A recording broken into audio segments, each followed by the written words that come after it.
Trust the process. Arsenal nil, Burnley nil at the Emirates Stadium. Well, we have just drew 0-0. So bottom of the league, Burnley. They've only won one game this entire season. They're literally probably going to go down this season as well. And we struggled to score against them. 0-0. Absolute disgrace. Yeah, I don't care what people want to say about. Oh, but if you think about it, it's a good point because we deserve to win, and it was just really unlucky performance day. That's absolute bullshit, right? Absolutely embarrassing. I said it in my podcast yesterday, but I'm big up to as well. We both said a draw is like a defeat, and it literally is. This feels like a defeat because how are we playing at the Emirates, yeah, at home and drawing 0-0 to Burnley? They're bottom of the league. They've got their players, crucial players missing. They sold Chris Wood, right? They've got Maxwell Cornet. He's at AFCON. They've got what's his name? Ashley Barnes. Right? He's gone. He's got injured or whatever.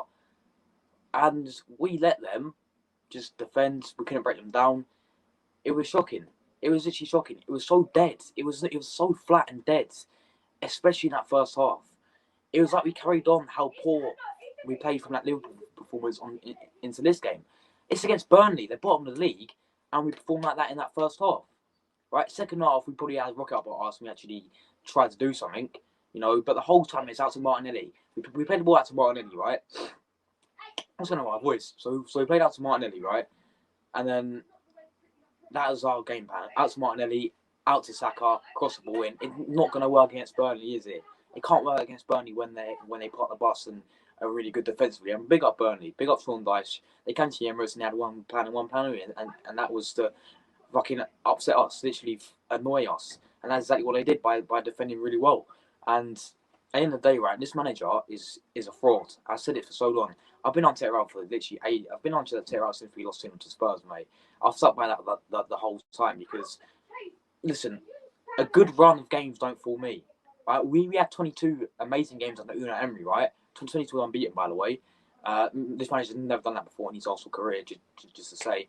And look what happened to Unai Emery, right? He got sacked, exactly. This manager has started off 2022 with 0 wins, and we scored 1 goal in how many games? 5 games now. City, Liverpool twice, Forest, and Burnley today. We scored 1 goal out of 5 games against teams like Burnley, Nottingham Forest, and alright, the two others, Liverpool and Man City. Fair enough, but this January is over now. It's over. Obviously, our next game's not until the 10th of February, where we go to probably our biggest game of the season, if we saw a chance to get anything in terms of top 4 and all that, is against Wolves. Now, they're climbing the table right now. They are literally a few points behind us. They're literally 2 points behind us, and they've got to play. I don't know who they're going to play next, but on that game away to them one as well, our record's shit there. It literally is so bad there. Our record is not great. I mean, we lost 2-1 last season. I'll get onto that more later, but that is a must-win game now, and we're bottle tops. We're literally bottle tops. If we would have won this, right, we would have been safely in top 4. We'd have gone up after United, and we'd been a point clear in top 4. But now we're 6th, and now if Spurs beat Chelsea, or if they get a draw, they'll go above us, and then we'll be back into 7th. So let's just see what happens with these last 8 days as well in terms of the January transfer window, because this has been one of the worst January transfer windows I can ever think of, and we've had bad ones, right? How are we not signing any players yet? What is going on? Why do we take so long to sign a player? Right, every window, and we've got Don Edu. Yes, Edu. Think back to in summer, right? Not this summer, last summer when we signed Thomas Partey a few summers ago. We wait until the last day of deadline day. Is it going to be the same thing again? So hopefully sign Dusan Vlahovic, and we're not going to sign Vlahovic. Yeah, he's paying 88 million. He's probably going to go Juventus. And why would he want to come to us after watching us draw 0-0 to Burnley? I don't even know. But at the end of the day, right? There's players who are looking to sign who I just don't get. We've got Burnley, and we want to sign another. We've got Ramsdale, Burnley, and we want to sign another goalkeeper from the MLS. I mean, who cares about the MLS? Number 1, number 2, right? The guy is. Could this be another Alex Rinnerson? I don't know, mate. I don't watch the MLS. I don't know anything about this guy.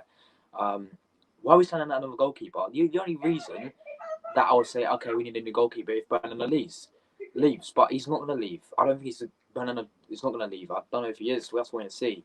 But the thing that really pissed me off, right, and Seb was saying this on the podcast yesterday, is about Maitland-Niles. We sold him to, loaned him out to Roma. What do they actually think? In what does Edu and Arteta and this board actually think that's going to help us? Loan out Maitland-Niles, right? When we desperately need a new midfielder, and you're waiting so long to get a new midfielder win. When we're relying on a Cam Odegaard to play in midfield and a Jan Samuel Lokonga to play alongside him. But it's just not going to work, is it? And I said it before. I said when I Partey or Xhaka, right, because they got suspended, and Partey was going to be at AFCON anyway, and they knew that Partey was at AFCON. So what were they thinking of not bringing in a new midfielder when you got El Neni and Partey at AFCON, right? And I know Partey's back now, but I'm saying El Neni's still at AFCON, right? What was they actually thinking? What was their logic? Okay, so we've got no El Neni or Partey for a few, for a few weeks. The only midfielders we've got is actually Samuel Lokonga and Granit Xhaka. So and Maitland-Niles. So what we'll do is we'll line up Maitland-Niles. But what if Xhaka gets a red card? Oh yes, we're going to be stuck with Samuel Lokonga. What is that? What's going through their heads, mate? They're literally sight of their depth. Arteta's out of his depth. How can you draw nil to Burnley, mate? It's not good enough. Yeah, people call me a fake fan because you gave Arteta credit.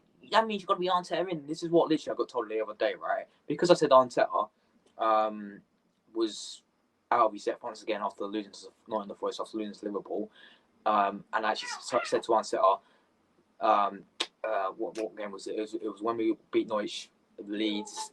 I said, big up Arteta, man, you're doing really good. Apparently, I'm Arteta in, which is absolutely bullshit. Right? I've been Arteta out since we lost 2-0 to Spurs.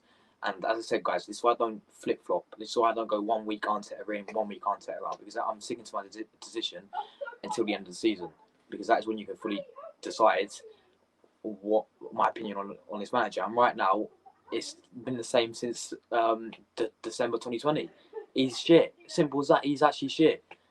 I don't get the hype around this guy. Right? It's only because he looks nice and he wears nice clothes. That is literally the only reason I can see why our fans like him. Like, why else, mate? Why else? I don't put because he sat next to Pep Guardiola. Jesus Christ! It's like, I mean, I hope he gets sacked. He's desperate. He's not going to get sacked, man. He's got loads of games left to try and save the season because what he's done is we've got no Europe, remember. He's got knocked out the Carabao Cup, the FA Cup. And we've got the Premier League left, and then and right now we're in 7th. Right now we're in 6th, and if Spurs beat Chelsea, we'll be 7th, and we've got to wait a few weeks until we play Wolves. So, is the season over, guys? I'm gonna ask you that down below. Is the season over? But for me, I thought it was an absolute embarrassment. It was literally an absolute embarrassment, and go watch my fan cam with Vardy 12 as well. I just thought we were just dead. We were actually dead, mate. It was a dead performance. And let's wait and see what happens in the January transfer window. Massive smash that button, guys. Subscribe if you are new. And I was going to do some player ratings quick because, I ain't done these in a while. I'll quickly share the screen. I'll do a few stats, etc., etc. So, 0-0 there. So, look at Lacazette. Mate, come on. Mate, you can leave, bro. It's fine. Yeah, I mean, you deserve better. But, yeah. 20 shots, we dominated in possession, as you would expect. And this is the table right now. So Spurs, Chelsea, currently, if Spurs get a draw, they go above us. Simple as that, right? It's still quite tight. Anything can happen. But in the day, Spurs got a game in hand still to play. And for us, look at Wolves. I'll zoom in. If Wolves beat us, right? Wait, did Brighton get a win? Let me check. I know. So they should run with Leicester. So do we have to really worry about Brighton as well? Hold on. What have I done right? Go down. Brighton are currently on. No, I don't think we have to really worry much on Brighton, but just this Wolves game is going to be massive for us. And this was a lineup we went for. Of course, we had no Tomiyasu. He apparently got injured in. No, don't copyright me, mate. Do not copyright me now. Okay, that's good. So yeah, of course we had some. What is going on? This is pissing me off. We had Ramsey in goal. We had Ben White to play right back. I thought we done the right back. Holding was shit. Once again, I mean, that's a fill in because we had no other option. Gabriel was alright. I thought Tierney was decent. Lokonga weren't great. Smith Rowe had a really good chance. Martinelli was actually decent. Lacazette was alright. Odegaard, nah, not for me. He was poor. Saka was actually decent. So, and this is their team. They had Vidra and Rodriguez up front, and we couldn't score. We couldn't score past them. And literally, right? Their best player is probably McNeil. Right, this is their back line. To be fair to them, I thought that back four was superb. You know, they came in, they've done superb. And look at this, one sub we actually had to make. We had brought Eddie Nketiah. I mean, this is the issue why we've got some players, because look at our bench. It's been the worst ever bench I've seen in years.